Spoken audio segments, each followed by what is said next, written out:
Good day again, YouTube. Welcome to another episode of the Albino Rhino beer review. I'm drinking my final beer from Elharlock of Hoogly's beer reviews.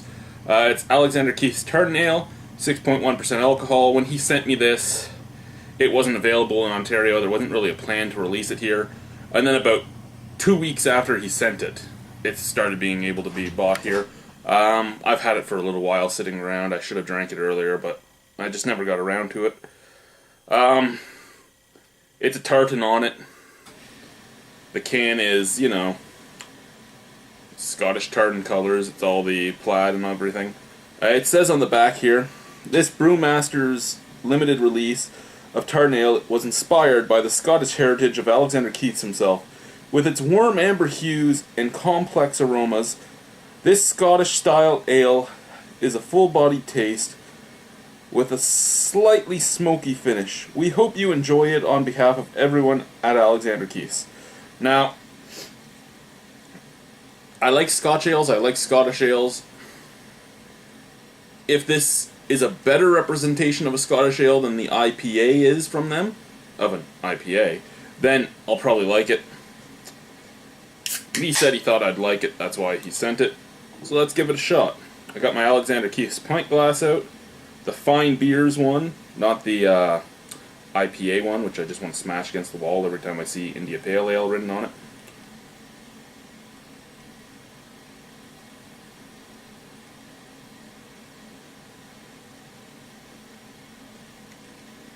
Now I'm getting a lot of scents already without even holding it up to my face, which is awesome. It is a nice amber hue. I really like that. It's the orange color more than anything. I really enjoy that color. The head's already fading. It was about a finger when it poured. Now it's about half finger. And I'm watching it on this side of the glass just fade completely. Pretty much... Well, there is some viscosity. I mean, it's not much.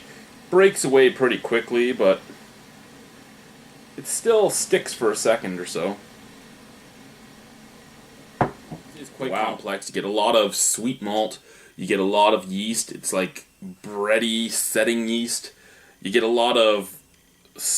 You get some hops. You get a lot of other scents in there. There's some molasses. There's some dark fruits like plums. Really, though, the yeast and the plummy smell are the two biggest.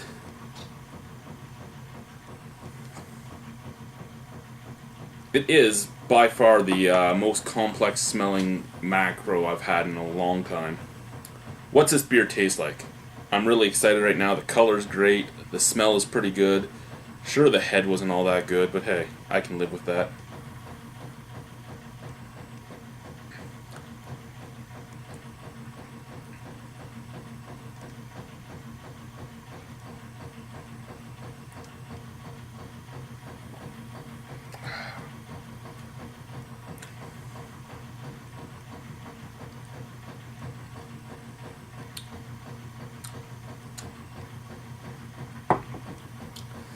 The smell makes you think it's going to taste so much better than it does.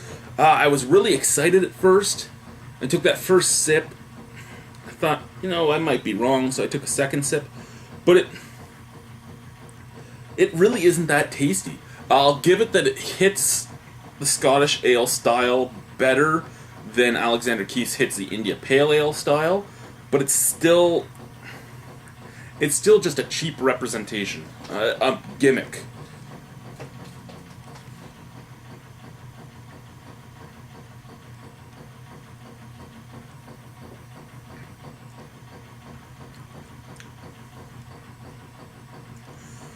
It touches the front of your tongue, and you really don't get anything right off the bat.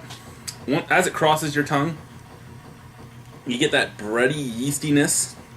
You get a tiny hint of that molasses and a tiny hint of plum. Then when you swallow it, you get a little bit more of the plum. You get a tiny bit of hops, and it talks about a smoky finish. It does have kind of a peat moss feel to it, like a good Islay Scotch, but not much. It's just so small. I don't know if it's really there or if it's my mind trying to pick it up because the can says it has a smoky finish. I I can't really tell you. It does have a peat moss feel, like right here. It gives you that campfire-like feel, but not much.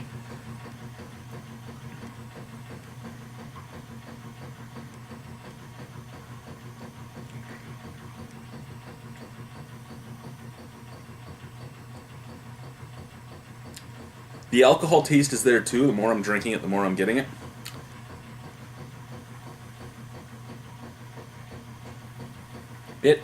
Looking for a Scottish ale and I was on a budget, I'd probably buy this.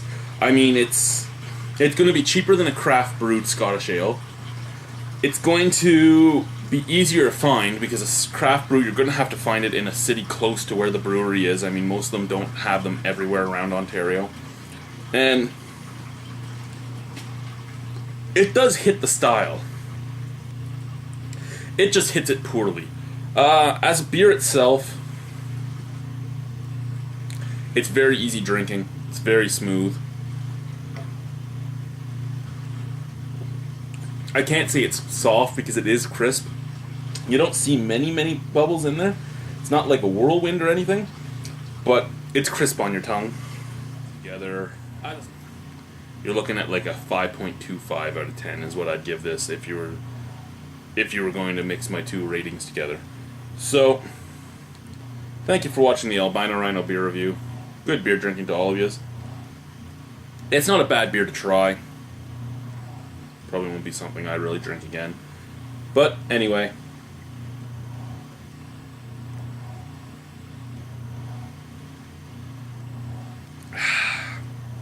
Bye.